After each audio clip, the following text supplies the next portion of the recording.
Okay, so this is podcast 4. This one's about understanding. This is one I've wanted to do for a very long time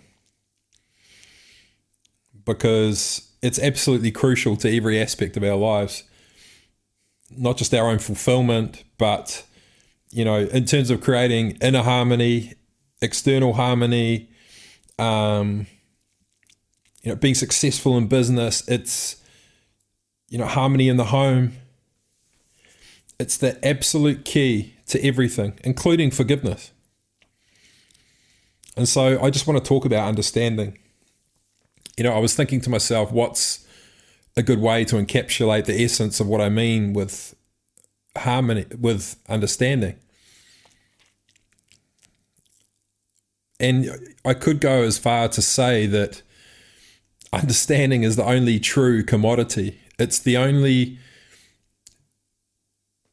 bankable, tradable currency, really. And I'll give you an example. So I'm in the business of market validation, helping people to validate an idea or a concept. And the typical scenario is someone comes to me with an idea or a concept. We'll have a session. We'll explore together to understand the highest potential for that thing, the highest viable potential for that thing. And the first phase is, if we say, okay, there could be something here, is market validation. And market validation is a process of seeking failure. So with any new idea, with any new concept, with any vision, you have to make assumptions, because most people don't have enough money to invest in all the market research, all the time and the energy. And in New Zealand, it costs about $1,000 for one stakeholder interview. And in order to complete market research for the entire value chain, it takes time and energy, and you're still not going to capture all of the insight. You're still going to have to make assumptions. You're still going to have to make decisions based on the opinions of people within that value chain. And so market validation is a process of challenging all of the assumptions you've had to make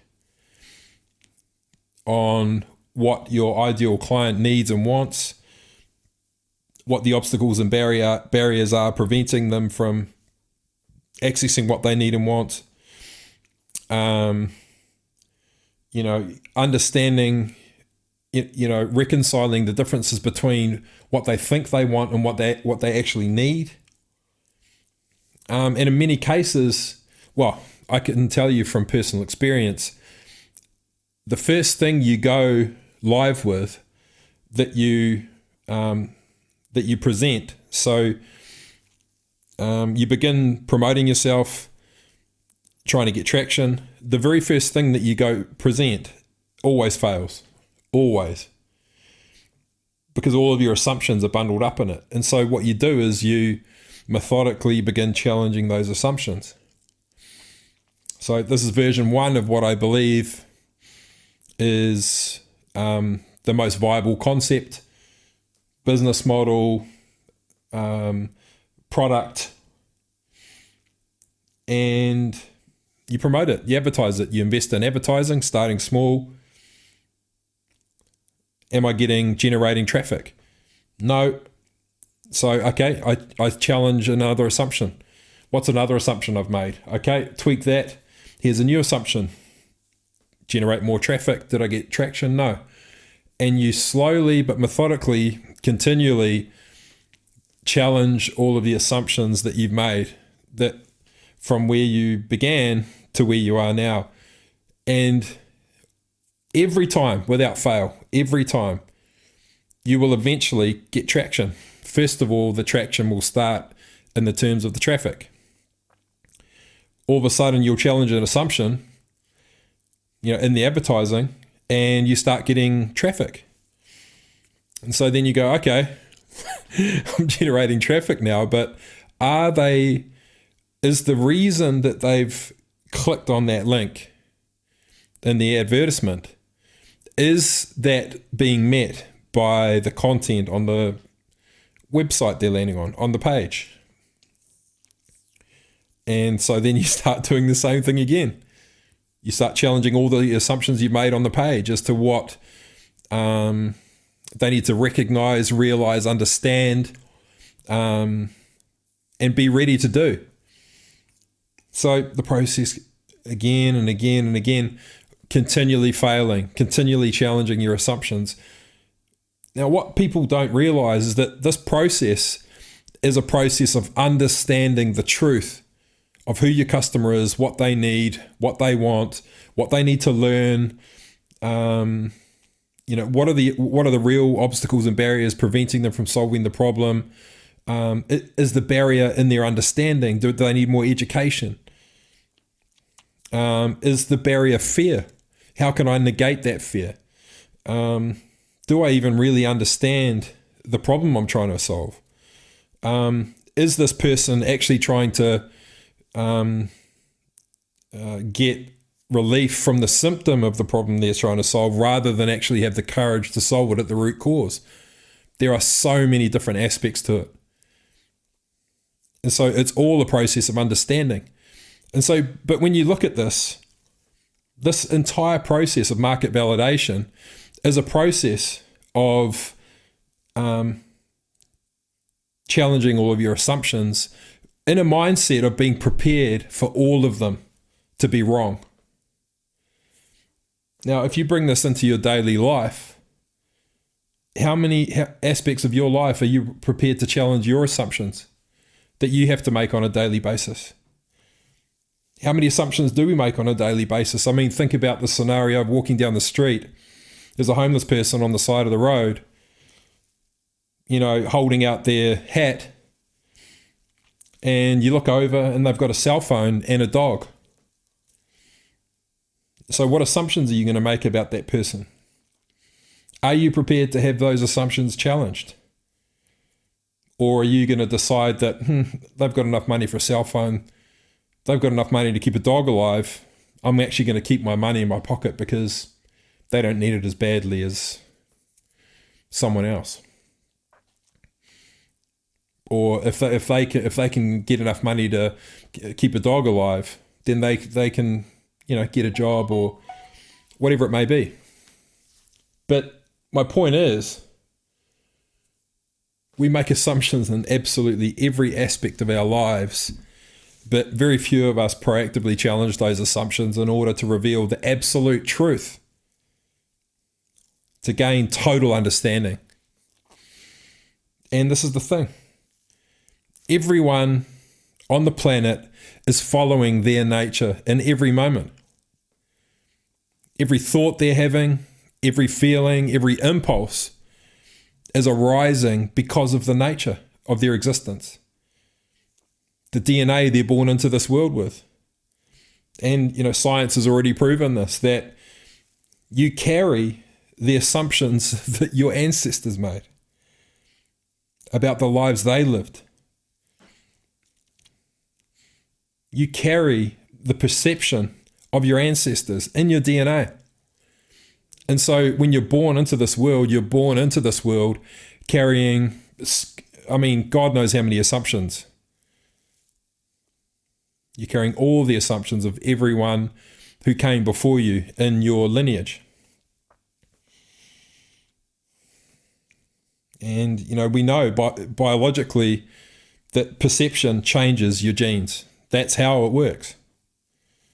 You form a perception, your genes alter based on that perception. That's literally how evolution works. As you have a response to your environment, the signal comes in, your perception of whether that aspect of your environment is conducive to thriving or whether it's a threat to your survival determines the nature of the cellular makeup in your body. It determines the signals that get sent to say, okay, we need more muscle cells, we need more brain matter, we need to be more flexible, we need to be tighter, are all generated because of your perception of your environment. And here's the thing. Your perception is often based on an assumption. How true is that assumption? How prepared are we to challenge that assumption to get to the absolute truth? When we watch the news, we see all the stuff that's going on in the world, all the conflict, all the pain, all the suffering. How many assumptions exist based on a 2-minute snippet of an issue that's been going on for, God knows how long. We see horrendous terrorist attacks. And our assumption is terrorists are bad. Terrorists are bad. Nonetheless, they're following their nature. So imagine,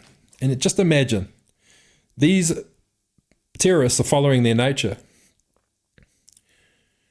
So their lineage, their ancestors, all the assumptions they made about their environment, all infused into the DNA of these people. They come into they're born into their life, and immediately their environment is sending them signals. They're making more and more assumptions,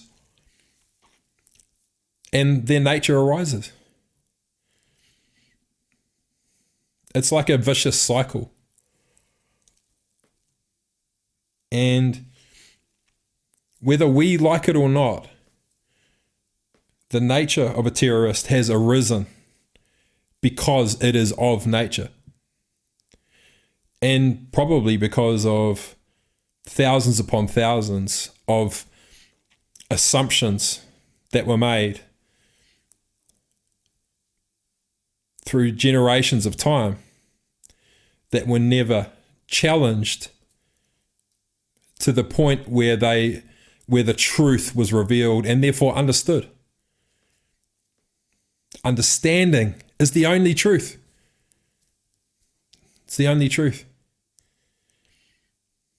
But in the absence of understanding, assumption is it's all we have. Myself as someone who helps people launch and scale a viable business. Where do we begin? Make an assumption. Make an assumption, and let's start challenging those assumptions and failing as fast as we can, relentlessly.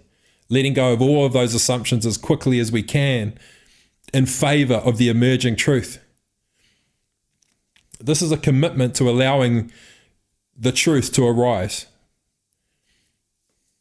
in each moment and never accepting an assumption. Even when a truth emerges, and this is the nature of understanding the nature of truth. Is that if you've made an assumption, that is a truth.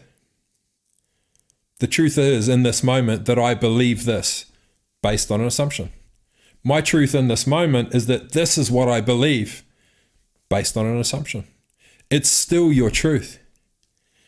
It's still your truth. You still believe that the homeless man, because he's got a dog and a cell phone, you still believe he doesn't deserve your $5 note.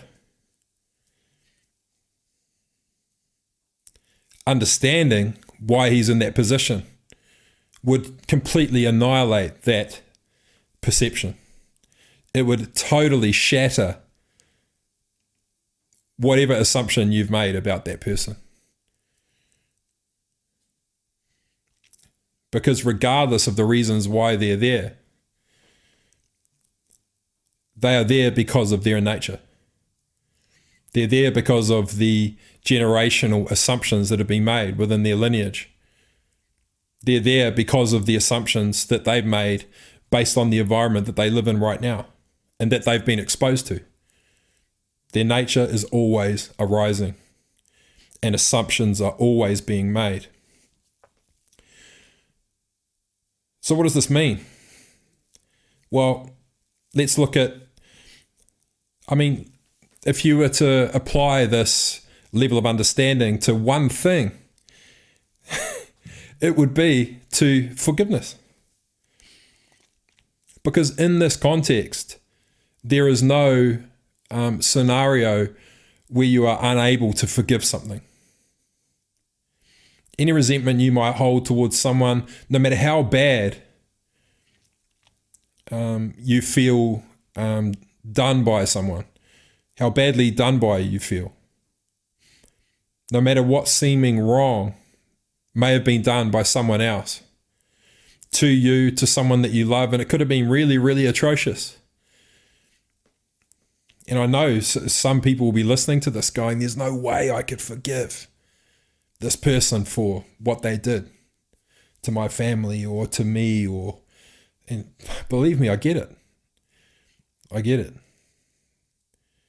And I mean, there are some scenarios where, some abhorrent things have happened to people and to people that we love that I actually don't get that. And I'm not going to pretend that I can relate to that. But what I'm saying from the perspective of my own truth and my own awareness and understanding of what I've discovered within myself and reconciling the parts of myself where I've made assumptions, and I've challenged myself to reveal the hidden truth of who I am, of what I believe. That's the part of me that I'm speaking from now. And what I can tell you is, from my experience, understanding is the key to forgiveness. There have been people in my life that I've had an intense hatred for, to the point where it's felt toxic. In my teenage years and in my 20s, I was very angry at the world. In a real mode of blaming some unseen force, some unseen authority for all the atrocities in the world. I wanted to be able to visualize and see an enemy in front of me, really just so I could destroy it.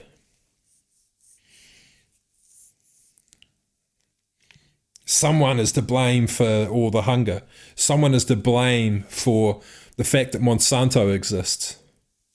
But it wasn't until I learned to understand my own nature that I came to realize that everything and everyone is following nature.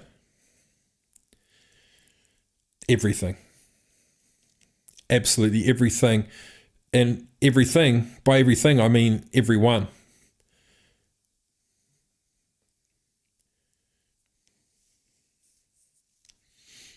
And when I've gone into scenarios where I've been extremely angry with someone, resentful, and been in a scenario blaming that person for my own pain, for some cause of my own pain, my decision to challenge my own assumptions about that person and about the cause of my pain has led to forgiveness every single time.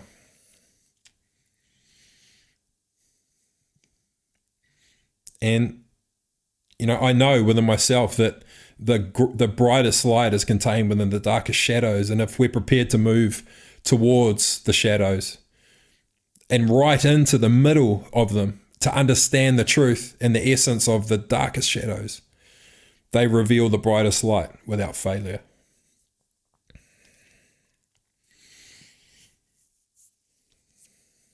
And it's understanding someone's perspective. Do we truly understand the perspective of generational terrorism? Do we truly understand the perspective of,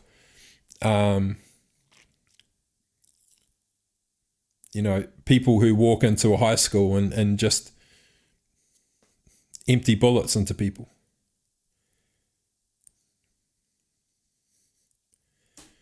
Is it possible that the sense of insignificance, the emotion of feeling insignificant, can become so overwhelming that the only way you can conceive of reconciling that feeling of insignificance is to perform an act that has seemingly so much significance that it cannot be ignored?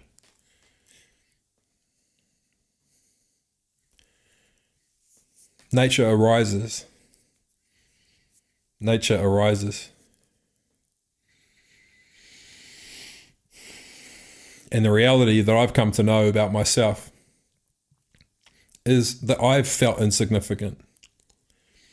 I've had to reconcile these emotions within myself, but you eventually come to realize that you are all of these things. I am insignificant. It's always a matter of context. But the universe is always going to amplify the parts of us that we resist the most. So if I'm feeling insignificant, the solution is not to move towards performing some kind of act of significance in order to seem significant, because I'm resisting my own nature. The reality of my nature that's wanting to express itself now is that I am insignificant. And so lean into it. Just claim the I am of it. I am insignificant. And just rampage it. Rampage the truth of it. I am insignificant. No one actually cares about me. No one actually loves me. Claim the truth of it. It'll set you free. Even if it's to the point where you believe your parents don't love you. Guess what? They probably don't. My parents don't even love me. Claim it. Claim the truth of it. This is how you bring understanding to yourself. This is how you understand your own nature. My parents don't love me. And guess what? Compare a human being to the sun. Insignificant. Compare a human being to the galaxy. Totally insignificant. The truth is simply a matter of perspective. You are insignificant. It just is. But your power lies in claiming that truth, not in resisting it, not in rejecting it and trying to move towards the light aspect of that shadow. I feel insignificant, so I want to feel significant. It's just amplifying the lie, because the truth of my nature in this moment is that I feel insignificant. And even deeper than that, I am that. I am insignificant. It just is. I can just be that, and I can give myself permission to be insignificant because I understand it. I know why I feel insignificant. Of course I do. I understand that nature just arises. Look at the environment I've lived in. Look at what my grandparents lived in. All the assumptions they had to make about their environment. That they were not evolved enough to challenge, to get to the truth of. And if you look deeply enough, you'll see the behaviors of your ancestors, and that what they were moving towards, what they were expressing into the world is often a reflection of the parts of themselves that they're most resistant to. And so you start to see the patterns. And the way that you truly break the pattern and break the cycle is to understand your own nature and to claim the truth of it, no matter what it is. In this moment, I am insignificant. It just is. And feel the power in that. Feel the power in that. The same goes for people who are depressed and are on the verge of suicide. The futility of their life and the sense of powerlessness that they have. To change that. The futility is what gets you. The futility. And in that scenario, and because I've been there, I've found all of this stuff that I'm sharing. I've found it within myself. I've found my own nature, and I've reconciled it within myself, and I've claimed the truth of that I am that. I am futile. I own it now. And in that futility, someone comes along with hope, and hope is like torture. Because the only thing worse than the futility itself is the sensation of hope and then the loss of that hope. And you're going in and out of futility and the relentlessness of the in and out of it. That is what can tip people over the edge. So understand when you approach someone who's depressed, they're in a total state of futility. And when you come to them and give them stories of, oh, but look at what you've got to live for. It's like a burning sensation under your skin. It feels like emotional torture. Understand this. Understand this. But the reality is that this torture is resistance to feeling and claiming the emotion of futility. I am futile. And to give it some perspective, to help you not feel so embarrassed or ashamed of being futile, compare yourself to the task of ending world hunger. Any attempt you want to make, futile. Changing the monetary system, futile.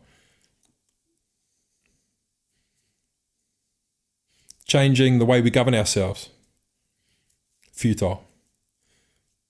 You know, a demonstration in the streets, you know, futile. They seem to be futile in the moment, but of course they're not. But the point I'm making is understanding is the key to self-liberation. Imagine being in a state of being where you give yourself permission to be absolutely everything, to experience absolutely everything. Imagine being able to give yourself permission to not be okay and feel freedom within that. And I can promise you that once you learn to understand yourself, and once you become adept at it, it's like a muscle, of course, you have to exercise it. Well, I won't say you have to exercise it, but the more you use it, the easier it becomes. And the more you understand yourself, the more compassion you have for everyone else, because you understand that you're always following your nature and so is everyone else. And therefore, even if you can't relate to the perspective of that person because they seem to have done something so abhorrent, you can still reconcile it because you know they're following their nature. They're not inherently evil. They're just resisting a part of themselves that they're so ashamed of that the only way they can release that oppression of that part of themselves is to outwardly express it. And they can't control it when it happens. Imagine having been exposed to an environment so toxic, horrendous, like a living nightmare. Imagine being exposed to that kind of environment.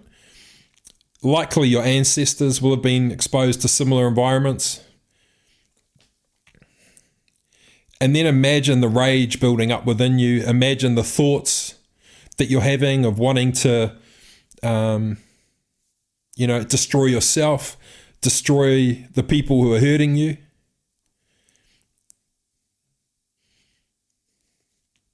That desire for destruction and for annihilation and for death, it comes from mercy.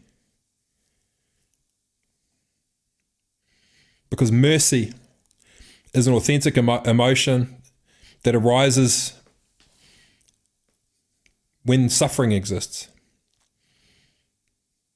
And mercy doesn't pull any punches. It will remove the source of the suffering at any cost. At any cost.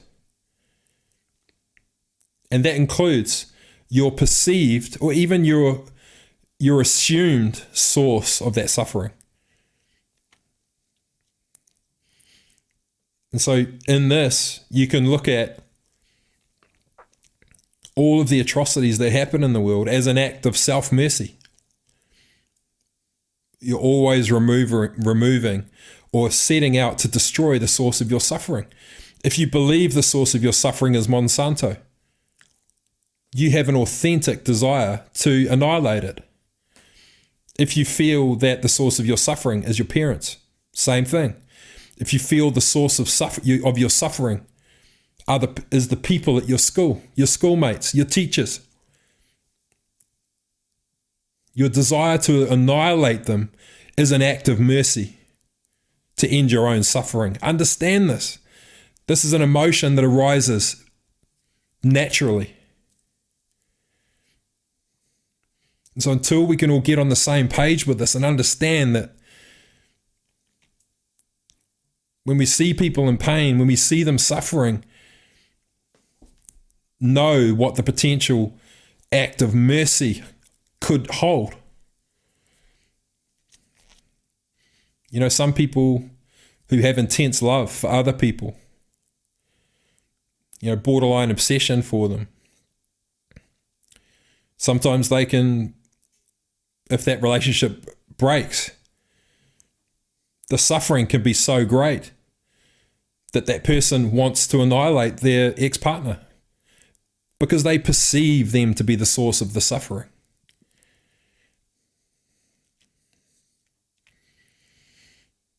You know, suffering relates to so many different areas of our emotional existence. You know, we could feel powerless on a day-to-day basis. And so if someone makes us feel powerless, we see them as a source of our suffering. We want to destroy them. We have thoughts of destroying them. We start imagining ourselves destroying them. Then the shame rises because we have to repress an authentic desire that's arising naturally. And so we try and hide it. Nonetheless, we keep feeling the emotion, and it builds, and it builds, and it builds, and it builds. That repressed desire will express itself one way or another. The only way to reconcile it is to allow the thoughts, is to allow the feelings, and to claim the truth of the emotion underneath, that I am powerless. And until we're ready to claim the truth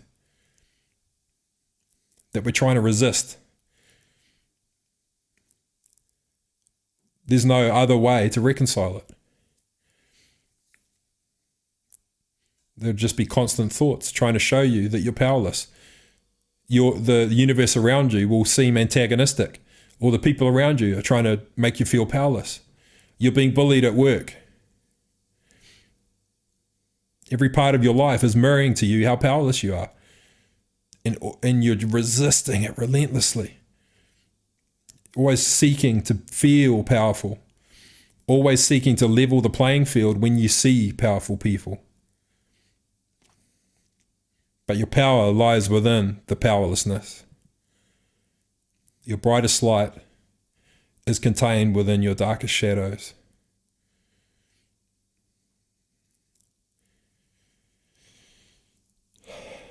So, the truth of understanding.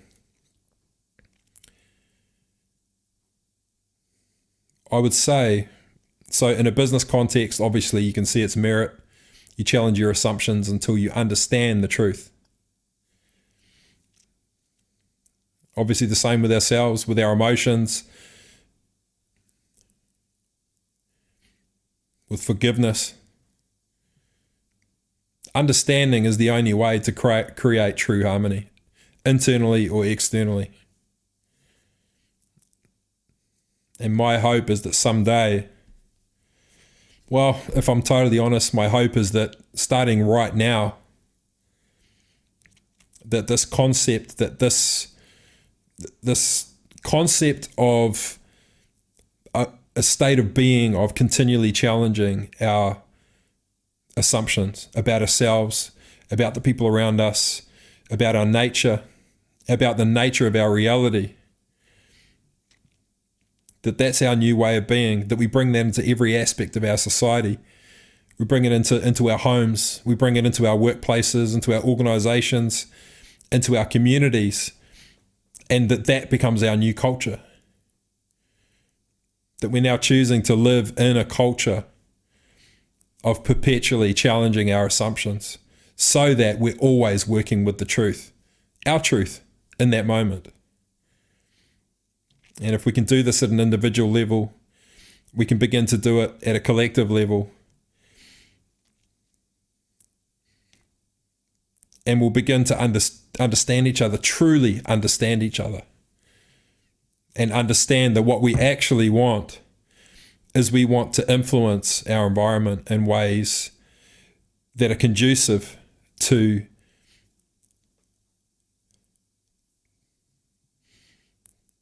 our most pure nature arising,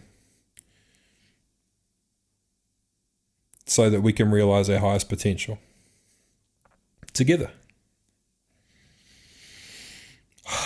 Okay, I'll leave it there. That's all for now. Cheers.